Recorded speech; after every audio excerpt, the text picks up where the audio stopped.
కళ నిజమా? నేను జీవితంలో ఎప్పుడూ ఊహించినటువంటి ఇవాళ జరిగింది.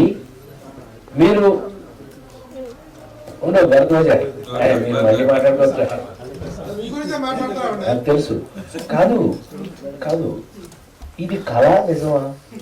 ఏమండి,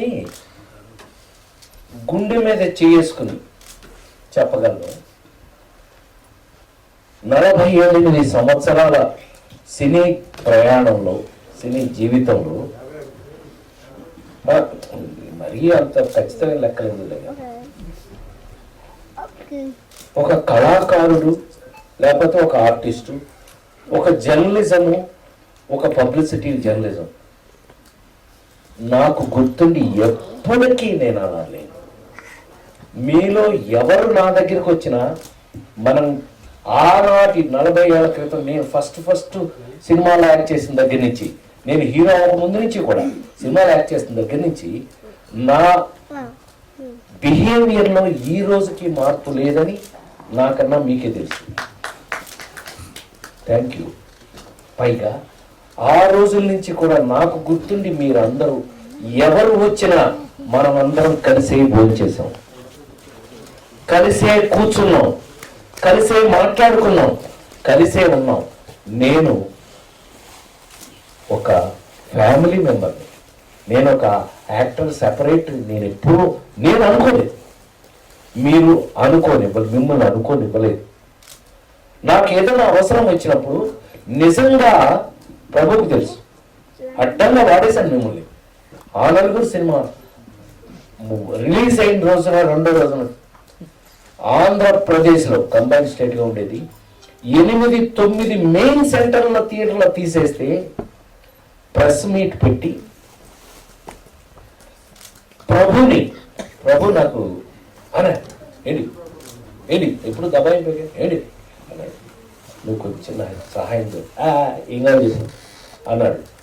పెట్టించుకుని తనతో చిన్న ప్రెస్ మీట్ లాగా పెట్టి క్వశ్చన్ అండ్ ఆన్సర్స్లో ఈ సినిమా తీసేయడానికి కారణం ఏంటో నాకు తెలియదు, నేను జీవితంలో ఇంకెప్పుడు మంచి సినిమాలు చేయను అని నమస్కారం ఏదనా లేచాడు ప్రభు. మేమిద్దరం అనుకున్నవి లేచాడు. నీ సినిమాకి ఎందుకు వస్తారు ప్రొఫెషన్ అడుగు చెప్తారు, మా టెన్షన్ అంతా పోతుందని ఈ సినిమా చూస్తే.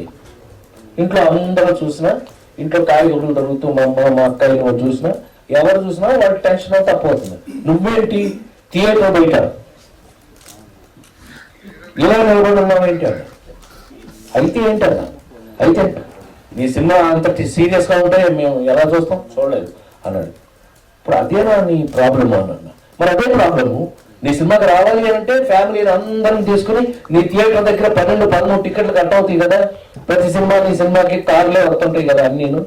అలాంటిది నీ సినిమాలు ఎందుకు చూడాలి అన్నాడు.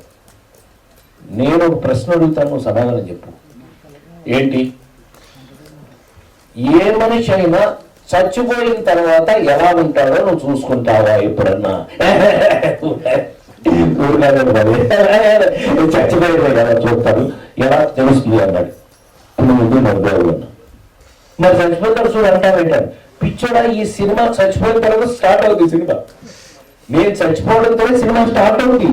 సినిమా అంతా చచ్చిపోయిన తర్వాత చూడలే అన్నా. అవునా, నిజమా అన్నాడు. నువ్వు చూస్తే కదా తెలుస్తుంది, నువ్వు చూడకుండానే నువ్వు అభిప్రాయానికి వస్తే నేనేం చేయను. సరే, ఇవాళ నా ఫ్రెండ్స్ని తీసుకుని వెళ్ళి చూస్తా, అప్పుడు